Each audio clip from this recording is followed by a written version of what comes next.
Hello everybody, welcome back to my channel and welcome to another edition of Van Vlogs. We've had a heat wave in Vancouver over the last few days with temperatures averaging from 26 to 32 degrees Celsius. As a result of that, I'm going out on a walk on my day off and I'm going to enjoy the sunshine before the summer closes.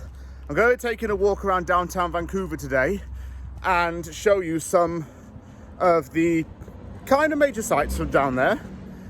I've done this walk a few times before and there's a lot to see in downtown Vancouver actually, and so many places to go. I don't think I'll be able to cram it all in one video. There may be certain parts that get more airtime than others, but I'll be showing you what I can.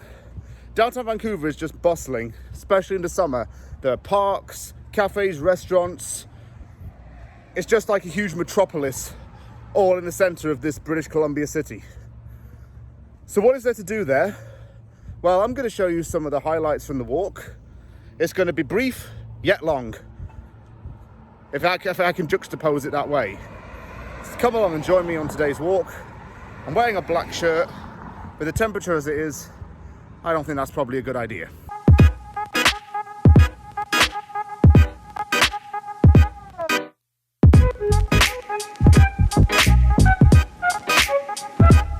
I've made it into Vancouver's downtown core. The first place I'm at here is the Waterfront SkyTrain station. This is also the main terminus point for the West Coast Express rail, and it's also a start and end point for the ferry bus, which is a way to get from here to North Vancouver. It's a very grand building. This building was opened in 1914 as one of Vancouver's first major railway stations. Just look at all the design on it. It's really nice, and they've tried to keep the building as original as it was when it was first founded. It's now the main terminus station of both the Canada and Expo SkyTrain lines, with the Expo line opening up in 2009, and it is believed that around 50,000 people pass through this building every single day.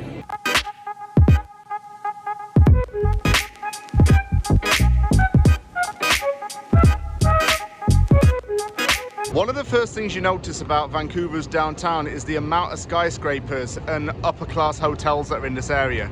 We're still near the waterfront actually, but there's some very grand buildings like this big red brick building. You have a few major businesses down here. I can see a Rogers building. There are a few more towers up there and some apartment buildings. Renting around this area is going to cost a fair few thousand, and if you were to buy an apartment, you'd certainly have to flog out probably a fair few $100,000 as well. The hyperinflation housing prices, especially in downtown Vancouver, is ridiculous actually. It's one reason why I wouldn't really want to live down here right now anyway. Can't really afford it. There's an obvious reason why this is called Waterfront though, because, well, you might be surprised to hear there is a body of water nearby, and I'm going to show you it. There seems to be some kind of protest going on over here. One of these signs reads, "India is responsible for terrorism in Canada." Cartlism. I'm going to try and find out what this is about, because it seems to be a Sikh movement of some sort. There are a lot of people around here waving yellow flags. With Vancouver being a major trade and commercial port city, you will see a lot of bulk containers. These are huge shipping cargo containers that have come from overseas, even as far as Asia. These cranes are there to lift them off, and you will see a lot of them coming in and out of this port. And as I pan to the left, you'll see this very grand building. This is a Canada Place building. A lot of major cities in Canada have these. This is usually a government-based housing office which deals with a lot of legal and national affairs, i.e. your passport renewal, getting your residency cards. I've been to one before. I went to one when I was in Edmonton actually. It's also parking for the ferries.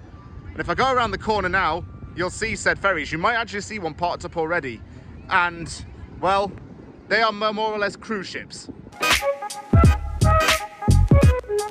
I have to say that there aren't a lot of people around right now. Might be because it's a weekday and a lot of people are working. Usually I've come here and it's been a lot busier. But look what I've just found. It's hard to miss. Cruise ship. These usually go to Alaska and people do the Alaskan cruise. They're on the ferry for about 2 weeks. Well, cruise ship rather, for about 2 weeks. And they get to see all that Alaska has to offer, and I think that's one really good thing. When you're on land or even on sea, you appreciate what's on the land and you get to see the beauty naturally. When you fly, you're there in a couple of hours and you see it from above looking down below. These are huge. Huge ships. You have to pay a lot of money yet again to go on these. But I think for the views and the scenery, it should definitely be worth it. In fact, I might save up a little bit of money and do the Alaska cruise at some point in the near future and put it on van vlogs. I have a lot of things I could put on this video, but so little time. And that's including today. Like I say, I want to show you all of downtown Vancouver, but I can't show everything, otherwise I'll be here for hours. So I'll break it down to segments. Let's go and take a little bit of a closer look at this cruise ship, because this looks very nice. Oh my goodness, it's massive. You get balconies as well in each room. It's pretty impressive. It's called the Crown Princess. I think I have seen this boat before, but just didn't remember the name. And it takes you onto a walkway as well to show you all the things that Canada has to offer. On the ground are the different provinces and major cities. And on here are the 3 main Indigenous peoples that live on Vancouver's land. The Tsleil-Waututh, the Squamish, and the names are in their own languages as well. And the Musqueam. It's in English, French, and the Musqueam language too. I think that's pretty cool actually. As we walk along this area, we see the different provinces and major cities. British Columbia, with Whistler, Vancouver, Victoria, Bella Bella, I haven't heard of that one, Tofino, Fort Langley, Clearwater, Barkerville, Dawson Creek. It must be going from west to east. Alberta, where I used to live. I know Jasper and Banff, obviously. Fort McMurray, don't think I've been there. Calgary, I have. Edmonton, where I called home for 8 years. Rocky Mountain House, I know that place. Medicine Hat, I had friends from there. Drumhella's Dinosaurs. Lethbridge, I recognise. Grand Prairie. Vulcan and Vegreville. I knew people from there as well. Saskatchewan, up next, with Saskatoon and Regina as the major cities. Moose Jaw.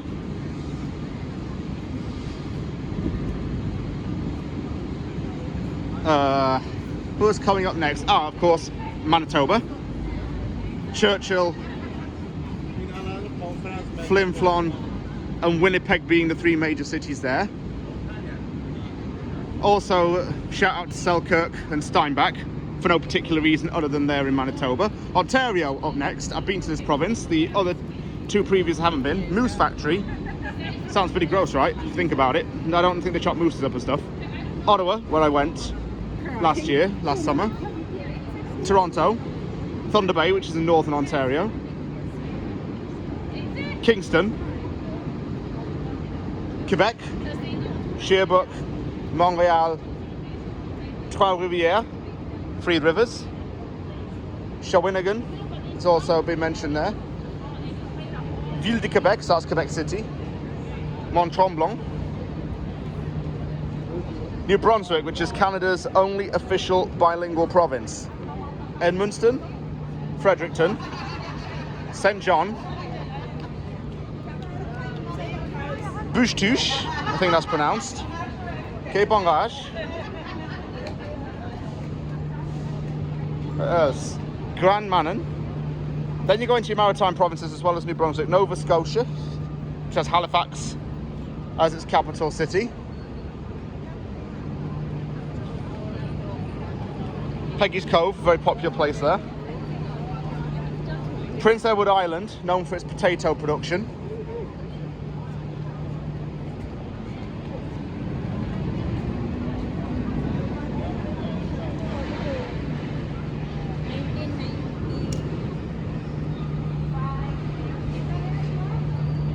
Newfoundland and Labrador, that's where the Labrador dog comes from. And Newfoundland was founded by Humphrey Davy in the 1600s because it was a newfound land at the time. St. John's being the capital. The Yukon Territory, where my dad's currently working. Whitehorse is the capital. Wow, Tesla's actually exactly where he's working. That's pretty impressive.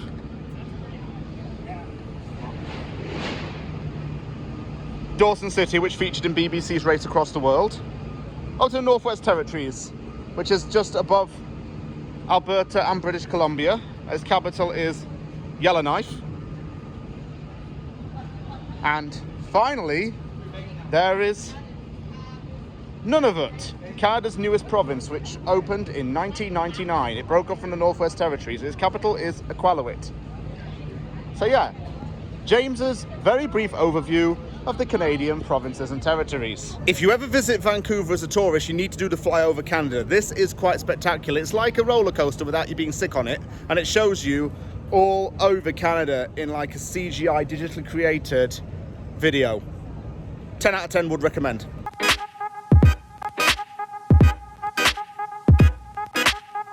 That's attraction number 1 ticked off the list. Again, more of these really big clear skyscrapers. You see them all over the place, but I think they're pretty cool. And now we're off into the downtown a little bit more. I'm going to try and get down to Granville Street, show you that, and then maybe go off to Yaletown after that, because they are fairly close with each other, and well, I found some interesting things to talk about, I think.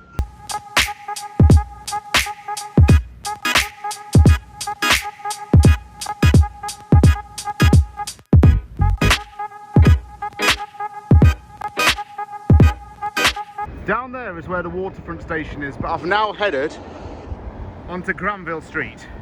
This is a main street where there are shops, nightclubs and bars within the downtown area.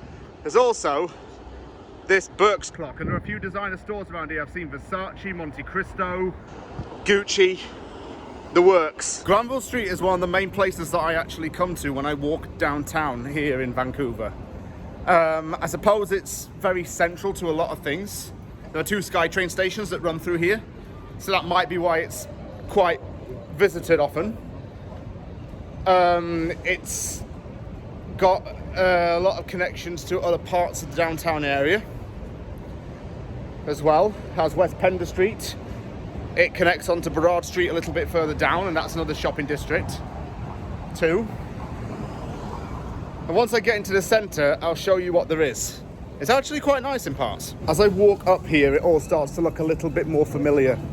I'm starting to notice a few shops that I've seen before. I might have just taken a different kind of turning up there that I'm not used to seeing. But there is a Keg Steakhouse and Bar up here. There's even a Halt Renfrew for those who like drip. There used to be a Nordstrom Rack around here, but that's unfortunately closed down since. There's the Pacific Centre as well, which is a shopping mall. And as I walk up closer, you'll start to see a few more of these shops. I'll get right into the centre though before I get back to you.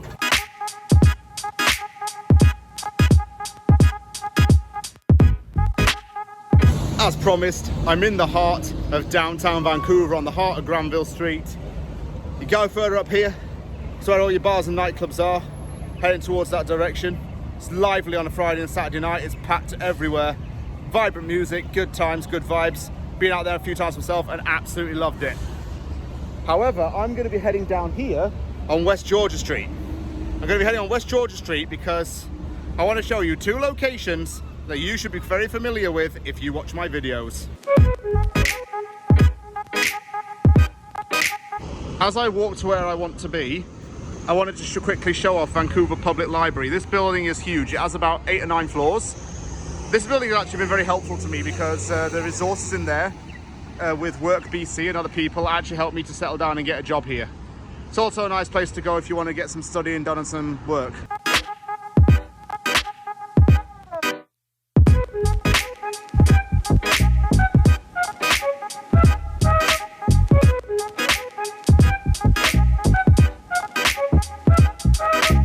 Do you or do you not recognize this building? How many times has it featured on this channel? A lot, right? This is BC Place, where I film all of my football and sporting vlogs for the most part. Very familiar with this building. It's actually not too far away from Granville Street. It's probably about a 10-minute walk. And the apartment buildings behind me, I think this is where a lot of the Vancouver Canucks players stay during the regular season, because when they're usually filmed for feature videos in their own houses, it's usually overlooking BC Place. These are very high state-of-the-art places, so the club and the franchise, I should say, rents these out for the players. It's luxury living throughout the hockey season, and that's usually from October to April, maybe even June if there's playoffs. Loads of them, but they're really nice. You can tell the BC Place is nearby by this spike structure that reinforces the roof. But what's just as convenient than having a football and soccer stadium? Can't believe I said that word, yeah, I know. Just to differentiate the two. What's more convenient than having this here is you've also got your hockey arena nearby as well. There it is, Rogers Arena, the home of the Vancouver Canucks and a major concert venue. I mean, here's gate 8 right here. This is the one I came through last time when I did my Blackhawks Canucks vlog. It's also home of the Vancouver lacrosse team, but I've forgotten the name of them. It's gone out of my head for some stupid reason. But that's Rogers Arena right there. So you've got your football there, you go and watch a game there, you go and watch an ice hockey game here. You can do it even the same day if both teams are playing at the same time, really, on the same day.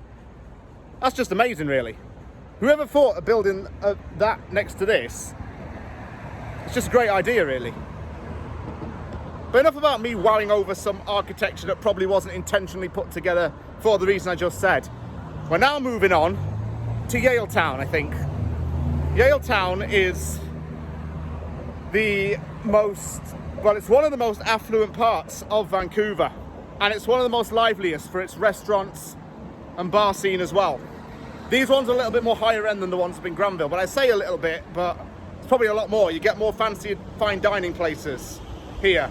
It's on the ground of an old locomotive setting from when Vancouver was first founded, and it still honours its heritage with the roundhouse and a lot of rail tracks that are still present in the area. We'll make our way over there and then I'll get back to you, but I might show you a few things off while I'm along the way. This small area is known as Park Vancouver. This area is known as Park Vancouver. A little bit of a tongue twister there.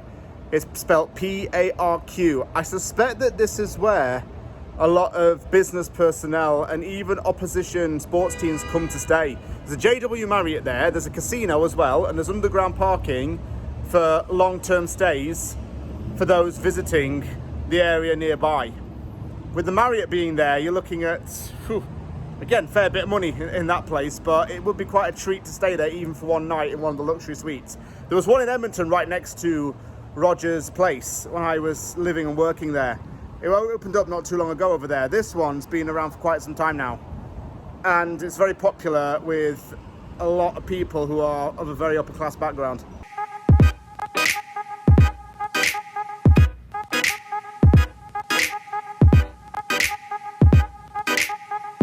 I'm in Yaletown now, and this area is blooming, as the sign said from the last clip. This area is one of the most expensive in Vancouver, but it's one of the most, I would say, prominent for local breweries, restaurants and businesses. A lot of restaurateurs have come here to claim a stake in the culinary land of this area, to make money, to promote business, and also to generate a long-term profit and vision. It's got a lot of very up-end restaurants here. I said that earlier. There's everything ranging from Korean to Italian to steak and lobster. I'm going to find the main strip here in Yaletown. But there are a few advantages to this area. There's free Wi-Fi everywhere you go. There are plenty of green spaces and dog-friendly parts. And it's also very close to BC Place and Rogers Arena. Very close walking distance. If you are planning to go to a game there and want to use the SkyTrain, you get off at Yaletown, you can have a bite to eat there and then walk over. So in the summer and on game day weekends, this place certainly is very, very busy. You see a lot of trees in a lot of these urban neighborhoods. They do really fit in with these apartment buildings as well. I don't know why I think that, but I think it's just aesthetic as such. Why am I sounding like a tree lover? Here is the main bar scene of Yaletown. It's along Mainland Street. So you have a keg, which is pretty standard in a lot of places, but I'll try and find some places that are a little less well known and are more family oriented or family owned businesses. It's very warm out today actually. I'm starting to feel the heat with this black t-shirt on. I said at the start of the video how hot I would be getting. It's a perfect way to spend a summer night is down here with just go for a few drinks and get a meal. There's a West Oak. A few vegan and vegetarian restaurants down here as well for those who are interested. There's a Greek restaurant here.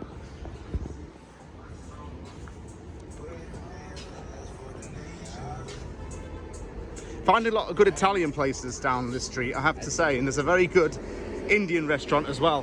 When I came back in January, I went there, and it's a little bit further down.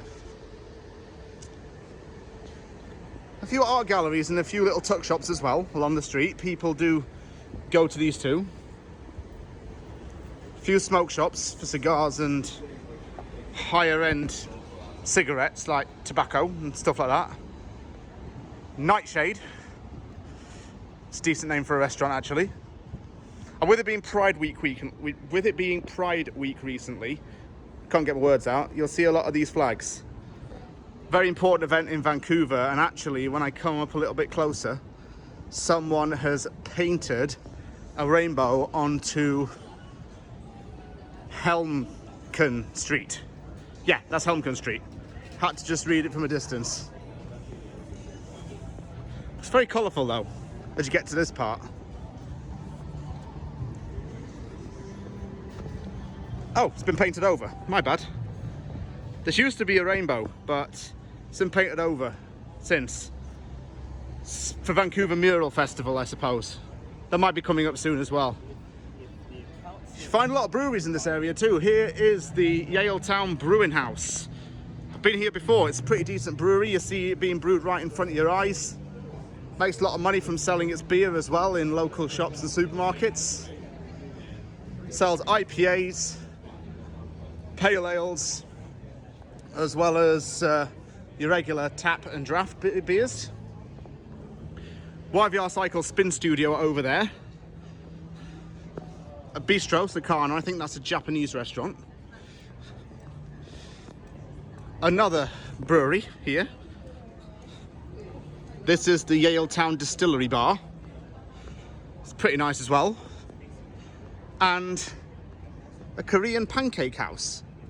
I've heard of a French pancake, a crepe, but I'm not sure what a Korean one's like. Maybe I'll have to try one. You could spend a fair few hours down here in an evening, especially on like a Saturday night as well. It's a good place to meet up with your friends. In the winter, it's still just as lively, but a lot more indoors activities go on. All the patios come down, of course, because it's too rainy and cold outside. But just because the weather's bad doesn't mean that anything stops here. And still, living, working, playing here, it's a heavily promoted area. If you've got the money, you can certainly afford an apartment here. Having explored Yaletown and shown you the bits around this area, I'm going to do one final stop and go to the Olympic Village. This housed the athletes for the 2010 Winter Olympic Games in Vancouver. It has around 1,100 residential houses and apartments in this one particular part of Vancouver, and it's just across the Cambie Street Bridge.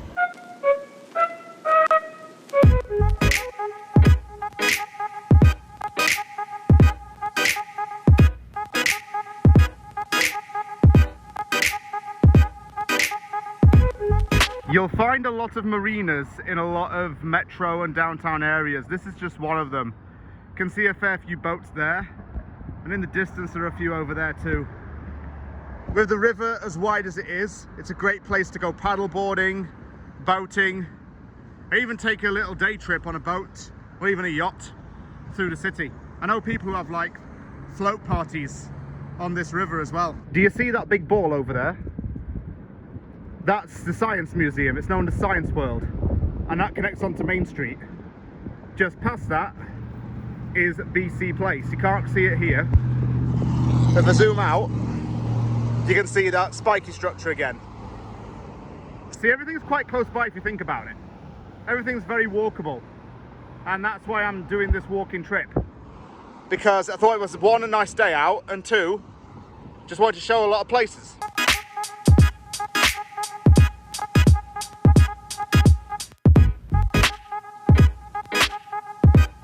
I'm guessing that these are some of the buildings that the athletes stayed in 2010. Since then, they've been used as apartment buildings and have been taken over by the public, and that's just part of the planning. What you will tend to find with a lot of Olympic housing complexes is that they are then used as apartment buildings, or older flats are used and modernised to accommodate said athletes as part of the sustainability. It's a major selling point when cities bid for Olympics. I know London did it in 2012.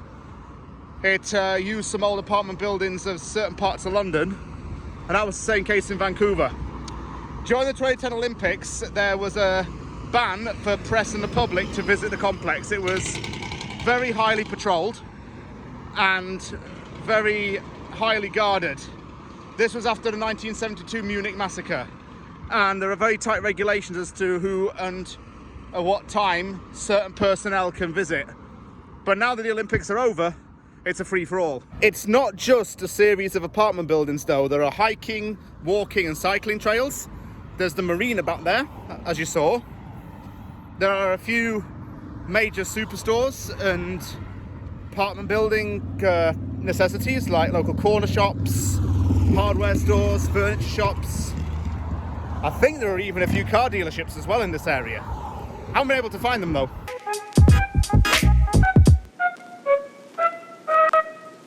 And now that I have made it to the Olympic Village, this concludes today's video. I've pretty much based this walking tour of SkyTrain stations. That's how I usually get my bearings when I'm in Vancouver. I look at where the nearest transit station is, and that's how I know where to get an idea of where I need to be. I've walked more or less half of the Canada line, going from Waterfront to Olympic Village, stopping off at a few places in between for tourism and video and B-roll purposes.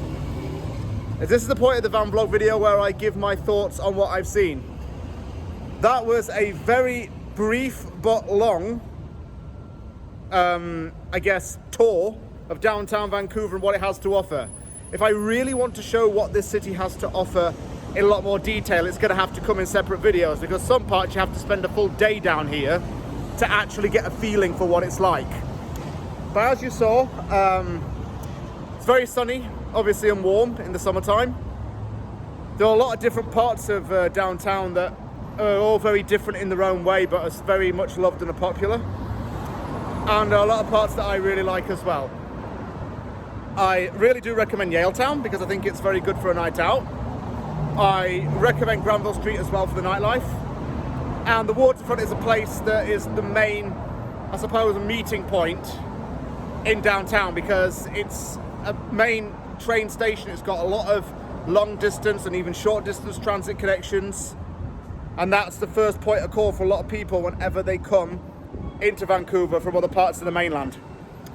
Thank you very much for watching this video. If you enjoyed it, give it a thumbs up.